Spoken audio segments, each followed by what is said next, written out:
കൊൽക്കത്തയിൽ നിന്ന് റഹ്മാനെ ഒഴിവാക്കി. ഏത് റഹ്മാൻ? പെരിയോനേ എൻ റഹ്മാനേ, പെരിയോനേ റഹീം. ഇതല്ല, ഈ റഹ്മാനെ. ബംഗ്ലാദേശ് ക്രിക്കറ്റർ മുസ്തഫിസുർ റഹ്മാനെ കൊൽക്കത്ത നൈറ്റ് റൈഡേഴ്സ് ഒഴിവാക്കി. നിലവിലെ സാഹചര്യത്തിൽ ഇപ്പോൾ നടന്നുകൊണ്ടിരിക്കുന്ന ബംഗ്ലാദേശിലെ പ്രശ്നങ്ങൾ ഇന്ത്യയെ ബാധിക്കുന്നു, ഇന്ത്യ പ്രതികരിക്കുന്നു എന്നുള്ള രീതിയിൽ കുറച്ചു നാളായി നടന്നുകൊണ്ടിരിക്കുന്ന എല്ലാവിധ പ്രവർത്തനങ്ങൾക്ക് ശേഷം ബംഗ്ലാദേശുകാർ IPL കളിക്കേണ്ട എന്നാണ് നമ്മുടെ മുതലാളിമാർ തീരുമാനിച്ചേക്കുന്നത്. മുതലാളിമാർ തീരുമാനിച്ചു കഴിഞ്ഞാൽ അത് മാത്രമേ നടക്കുള്ളൂ. കാരണം നമ്മുടെ കയ്യിൽ പൈസയുണ്ട്. നമ്മുടെ അത്രയും പൈസ ആർക്കും ഇല്ല. BCCIയുടെ തീരുമാനമാണ് അന്തിമ തീരുമാനം. ICC അല്ല, BCCI ആണ് ക്രിക്കറ്റിനെ നിയന്ത്രിക്കുന്നത്. കാരണം നമ്മുടെ കയ്യിൽ പൈസ ഉണ്ട്. പൈസ ഇല്ലാത്തവർ ഓച്ചാനിച്ച് മാറി നിൽക്കുക. കാരണം നമ്മൾ പൈസ കൊണ്ടാണ് കളിക്കുന്നത്.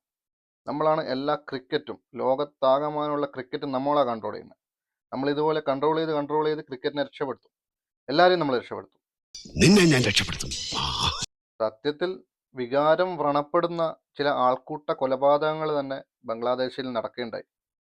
അതാണ് പ്രധാനമായും വികാരം വ്രണപ്പെടാനുള്ള കാരണം. കാരണം പെട്ടെന്ന് വ്രണപ്പെടുന്ന കാര്യങ്ങളാണ് നമുക്കുള്ളത്. അപ്പോൾ അത് പെട്ടെന്ന് വ്രണപ്പെടുന്ന കാര്യങ്ങൾ, വളരെ സെൻസിറ്റീവായിട്ടുള്ള കാര്യങ്ങൾ നമ്മൾ വളരെയധികം ശ്രദ്ധിക്കണം. കാരണം നമ്മുടെ നാട്ടിലൊന്നും ഇങ്ങനെ ആൾക്കൂട്ട കൊലപാതകങ്ങളൊന്നും നടക്കാറില്ലല്ലോ.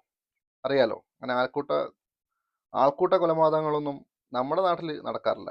പ്രത്യേകിച്ച് നമ്മുടെ രാജ്യങ്ങളിൽ നടക്കാറേ ഇല്ല. ഏതായാലും അവസാനം ബംഗ്ലാദേശ് ക്രിക്കറ്റ് ബോർഡ് തീരുമാനിച്ചു, ഇന്ത്യയിലും ശ്രീലങ്കയിലുമായി 2020 വേൾഡ് കപ്പ് നടക്കുമ്പോൾ ഇന്ത്യയിലേക്ക് കളിക്കാൻ നമ്മളില്ലാന്ന്. നിങ്ങൾ വേണമെങ്കിൽ കളിച്ചാൽ മതി. കാരണം നമ്മുടെ കയ്യിൽ പൈസയുണ്ട്. നമ്മൾ തീരുമാനിക്കുന്ന പോലെ അത്ര കാര്യങ്ങൾ പോവുള്ളൂ. നിങ്ങൾ കളിക്കാൻ വരുന്നില്ലെങ്കിൽ നിങ്ങൾക്ക് നഷ്ടം. പക്ഷെ നമ്മൾ കളിക്കാൻ വരുന്നില്ല എന്ന് പറഞ്ഞാൽ നമുക്ക് വേണ്ടി വേദി ദുബായിൽ ICC ഒരുക്കും. അതാണ് നമ്മുടെ പവർ. നിങ്ങൾക്ക് എന്ത് പവർ? നിങ്ങൾ കളിക്കണ്ട. നിങ്ങൾ കളിക്കാൻ വരുന്നില്ലെങ്കിൽ നിങ്ങൾ കളിക്കണ്ട, അത്രേ ഉള്ളൂ. ക്രിക്കറ്റ് കളിക്കാൻ എല്ലാവർക്കും അവകാശമുണ്ട്.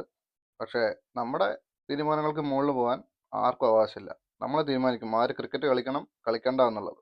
എവിടെ കളിക്കണം എവിടെ കളിക്കണ്ട എന്നുള്ളത് നമ്മൾ തീരുമാനിക്കും.